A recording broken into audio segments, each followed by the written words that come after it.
जय परमेश्वर। दोस्तों आज पेज नंबर 139 से आज चालू हो रहा है। साध अनूपदास महाराज लिखी किताब जगत हितकारणी। यह जगत हितकारणी जिसको श्री अनूपदास प्रिंटिंग प्रेस छावनी आरणपुरा में साथ में प्रस्तुत किया। दोस्तों तारीख 17 अप्रैल सन 1909 जहां वसस बुद्धि भारत संवत 1965। जय परमेश्वर। संपर्क के लिए दोस्तों 0297627302 और मोबाइल नंबर है दोस्तों 8905653801 पर संपर्क करें। जय परमेश्वर। दोस्तों अनूपदास जी महाराज ने सिर्फ एक ही किताब छापी है और वो है दोस्तों साध अनूपदास लिखी किताब जगत हितकारणी, जो आप लोगों को पढ़कर सुनाता हूं। बड़े गौर से ख्याल करना। आज पेज नंबर 139 से आगे बढ़ रहा हूं। बड़े गौर से ख्याल करना, क्योंकि जिन शख्सों ने राक्षसी पाप की सोरी को पकड़ के जाहिर किया है और खोजे मरी, जिनों का हाल किताबों में लिखा हुआ है कि लंका पर 18 पदम फौज रामचंद्र जी के जमाने में रावण का जाल छुड़ाने के वास्ते सड़ी थी। जब रावण का जाल छुड़ाया था उसी तरह से इन बदियों की राक्षसी पाप का बंदोबस्त कराया जाए और बाद बंदोबस्त होने के इन बदियों का जाल दबे किया जाएगा। और मैं इस जाल को दबे करने के लिए सन 1881 से कोशिश कर रहा। सो जब से कोशिश करते करते संत रियासतों को समझा करके अपने कब्जे में कर लिया और वाकिफ कर लिया है।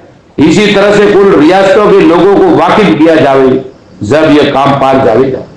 क्योंकि इन सौदागरान ने ऐसी अकल खराब की कि जो समझा इसे नहीं समझते, बल्कि इन सौदागरान किसी को ही कहने को लग जाते हैं कि सरासर बनियों के पर्चे जाली समझे, उनको सच्चा जानते और कुदरत बयान करते।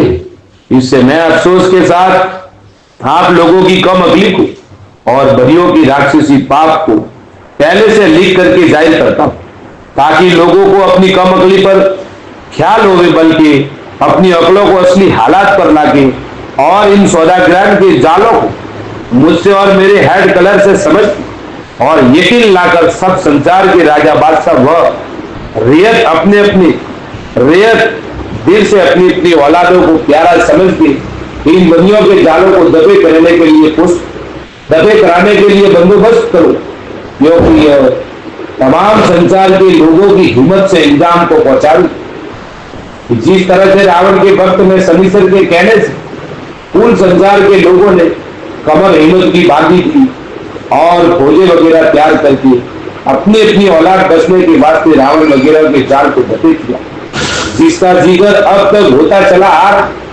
फिर इसी तरह से इन सौदागरान के राक्षसी पाप को दबे और यह किताब कोई मजहब के बारे में या ज्ञान के बारे में नहीं, कि सिर्फ जान की औलाद को बुरे जाल से सुख प्राप्त होने के बारे में आप लोगों को हिदायत है कि साफ गौर से इस किताब के मजमून को समझ के और अपना फर्ज जान के बंदोबस्त करो, तो इन सौदागरान का राक्षसी पाप दबे हो जावे तो बेहतर है।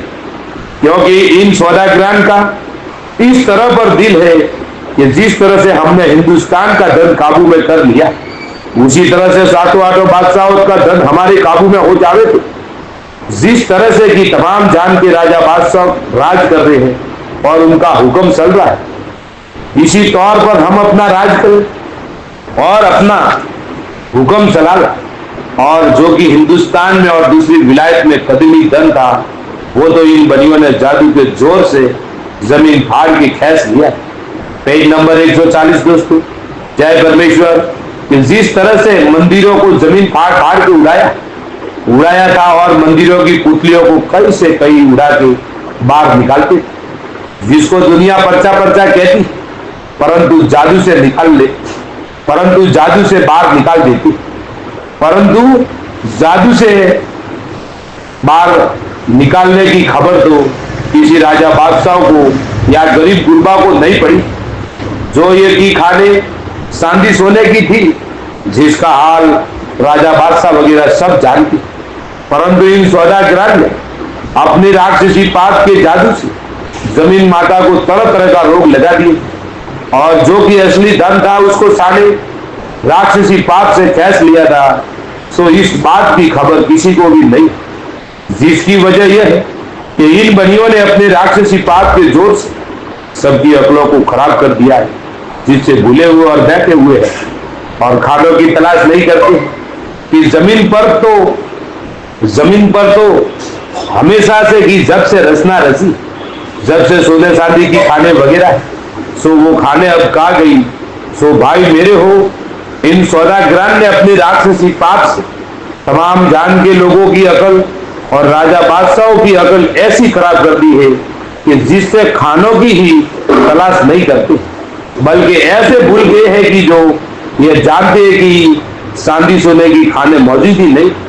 सो भाई मेरे हो, सोने चांदी की खाने मुल्क में कदीम से थी, परंतु बल्लाजा की बात से जो इन सौदागरान ने जमीन माता के नाम का राक्षसी पाप कराना शुरू किया और कराते हैं, जिससे जमीन माता को तरह तरह की बीमारियां हो गई है, जिससे सोने चांदी की खाने गल गई।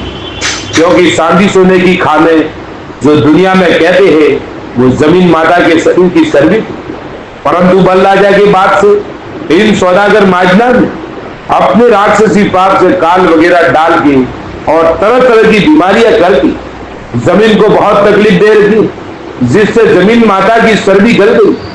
सो ख्याल करने की बात कि जब दरगत ही ज्यादा रहा तो हल कहां से लगेगा।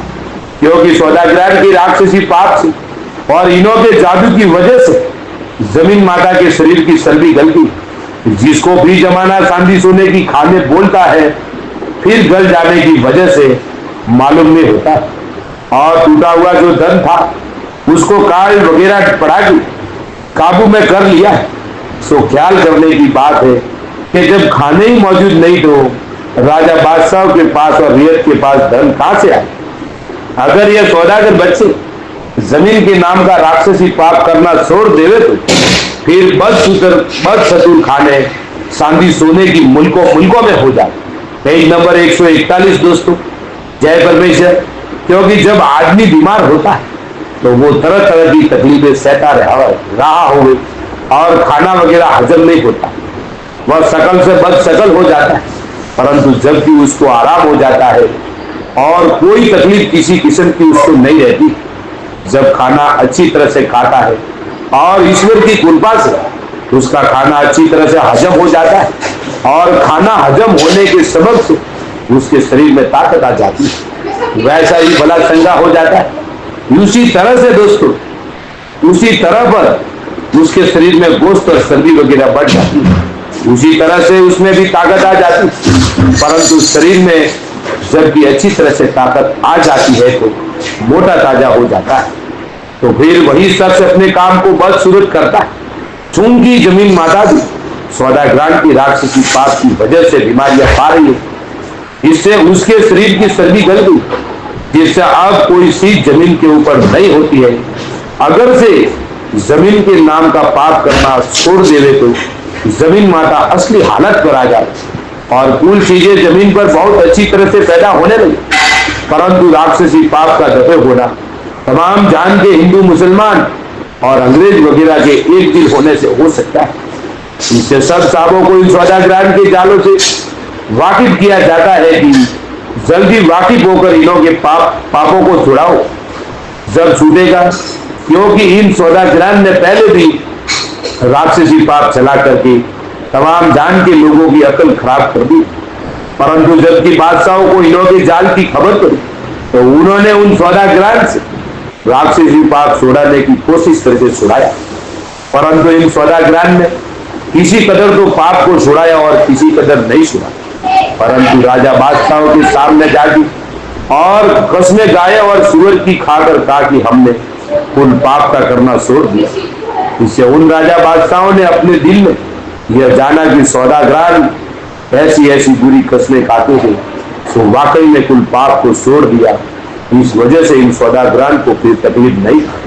अगर से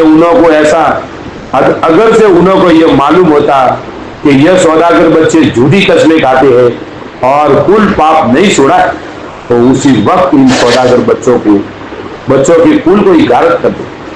जिस तरह से रावण के कुल को गारत दिया, परंतु सौदागरान की आधा पाप नहीं छोड़ने की खबर राजा बादशाह को इसने नहीं करने दी कि इन सौदागरान ने अपने राक्षसी पाप के जादू से अकलों को कैद कर दिया था, जिससे वो राजा बादशाह ऐसा ही जानते थे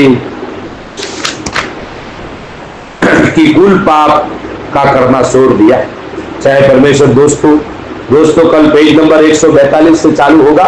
साध अनुदास लिखी किताब जगदीता की, यह जगदीता ने जिसको श्री अनुदास प्रिंटिंग प्रेस छावनी,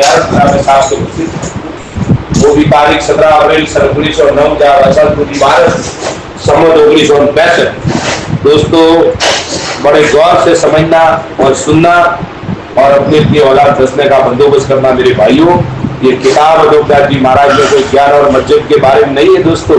ये किताब सिर्फ हिंदुस्तान के सौदागर बनियों के पूरे दाल से बचने के लिए आप लोगों को हिदायत है कि साथ गौर से इस किताब के मजमून को पढ़कर और अपना फर्ज जानकर बंदोबस्त करो, ताकि दुनिया में वही जमाना हो जाए जैसे रावण के वक्त फैले।